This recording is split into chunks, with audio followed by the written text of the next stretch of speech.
Have you ever wondered why gold has such a hold on our economy? Well, let's delve into the heart of the matter. Gold has been an object of desire and fascination for thousands of years, from the ancient Egyptians, who saw it as a symbol of divinity, to the conquistadors who sailed across vast oceans in search of the precious metal. It has been, and continues to be, a universal symbol of wealth and prosperity. Historically, gold was used as a form of currency, a practice that dates back to the Lydians in the 7th century BC. But gold's significance extends beyond its use as money. It's a tangible asset, one that doesn't rust or decay over time. It's finite, yet infinitely recyclable. And this scarcity combined with its enduring physical properties only enhances its allure. In today's global economy, gold still plays a vital role. It's a safe haven in times of economic uncertainty, a hedge against inflation, and a reserve asset that central banks hold to shore up their financial stability. And let's not forget, it's an essential component in sectors like electronics and jewelry. Now let's address the elephant in the room. The emotional and psychological appeal of gold.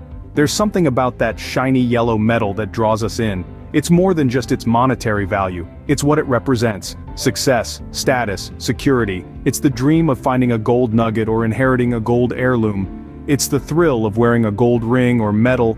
It's the pride of gifting gold to a loved one.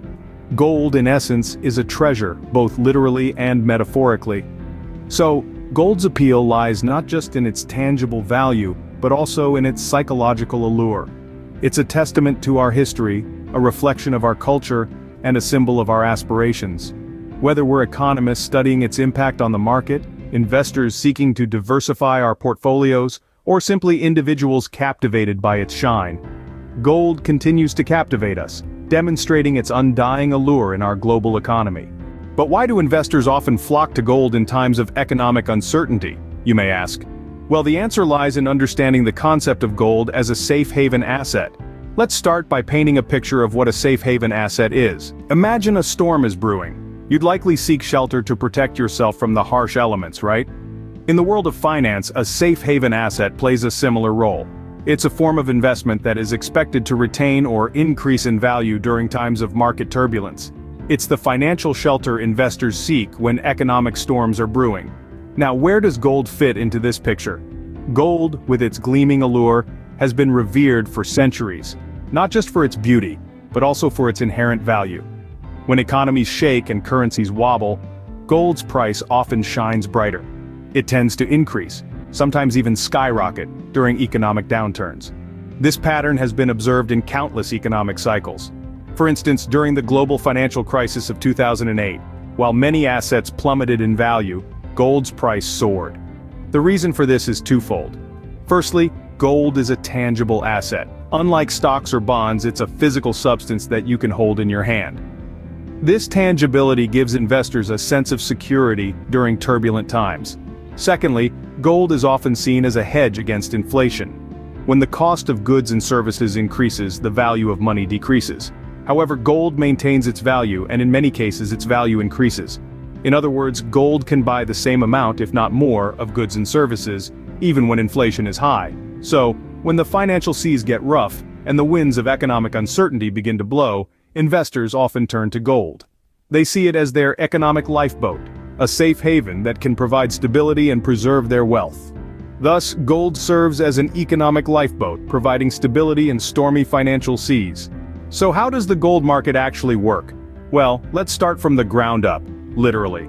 Gold mining companies are the ones responsible for extracting gold from the earth. This is a complex and costly process, involving exploration, excavation, and finally, extraction of the precious metal. Once the gold is mined, it can be sold directly to jewelers or to bullion dealers who sell gold in bulk to investors or central banks. Now let's talk about how gold is traded. You see, gold can be bought and sold in various forms, from physical gold bars and coins to gold futures contracts and exchange-traded funds, or ETFs. Physical gold is traded on over-the-counter markets, while futures and ETFs are traded on regulated exchanges. Here's the interesting part. The price of gold is determined by supply and demand dynamics. When demand for gold is high and supply is limited, the price of gold goes up. Conversely, when there's a surplus of gold and demand is low, the price goes down. However, because gold is often seen as a safe haven asset, its price can also be influenced by factors such as economic uncertainty, inflation, and geopolitical events. And then, there's the role of central banks. These institutions often hold substantial amounts of gold as part of their reserves, and their buying or selling activities can influence the price of gold. For instance, if a central bank decides to sell a large portion of its gold reserves, this could increase the supply of gold in the market, potentially leading to a decrease in the price of gold. As you can see, the mechanics of the gold market involve a complex interplay of factors, from the activities of mining companies and traders to supply and demand dynamics and the actions of central banks. But don't worry, it's not as complicated as it sounds. In fact, understanding these mechanics is key to grasping the complex interplay of factors that drive the gold economy. What role do central banks play in the gold economy? It's a question that has fascinated economists for centuries. Central banks are like the puppet masters of the world's economy, pulling the strings in ways that can have a profound effect on the price of gold and other precious metals. They hold large quantities of gold in their reserves, a testament to the enduring allure of this precious metal. This gold serves multiple purposes, from backing up the value of their currencies to providing a buffer in times of economic uncertainty. But why do these banks hold on to so much gold? Well, gold is a unique asset. It's universally accepted, it's liquid, and it carries no credit risk. This makes it a valuable tool for central banks to manage their risks and maintain financial stability. Central banks also play a crucial role in influencing gold prices. Through their monetary policy decisions and market operations, they can cause gold prices to rise or fall. For example, when a central bank raises interest rates, investors may decide to sell their gold and invest in interest-bearing assets instead. This can lead to a drop in the demand for gold, which in turn may cause gold prices to fall. On the other hand, in times of economic uncertainty or inflation, central banks may decide to lower interest rates or engage in quantitative easing. These actions can lead to an increase in the demand for gold as a safe haven asset, causing gold prices to rise. Furthermore, central bank decisions can have ripple effects throughout the broader economy. Changes in gold prices can impact the profitability of gold mining companies, affect the value of gold-backed investment products, and even influence the rate of inflation. Central banks therefore have a significant influence on the gold economy and, by extension, the global economy.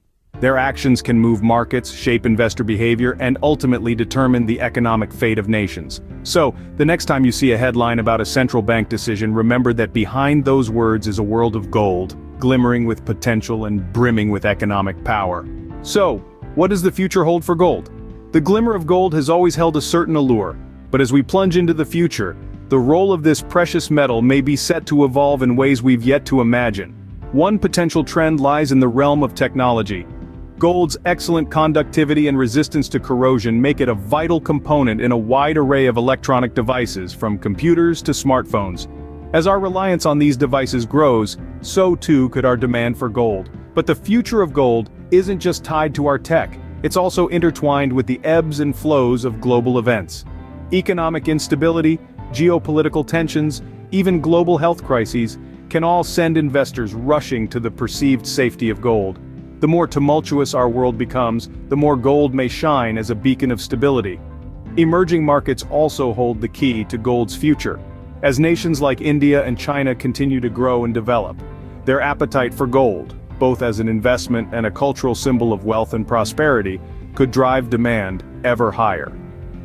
And let's not forget the role of central banks, whose policies can have profound impacts on the gold market. But amidst these potential trends, there's an important caveat to remember. The future is unpredictable.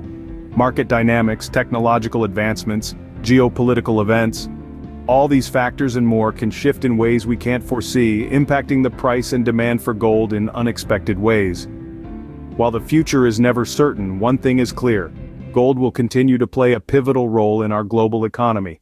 Whether it's adorning our bodies, powering our devices, or underpinning our financial systems, gold's value extends far beyond its shiny surface. And as we navigate the uncertainties of the future, this timeless treasure may prove more relevant than ever.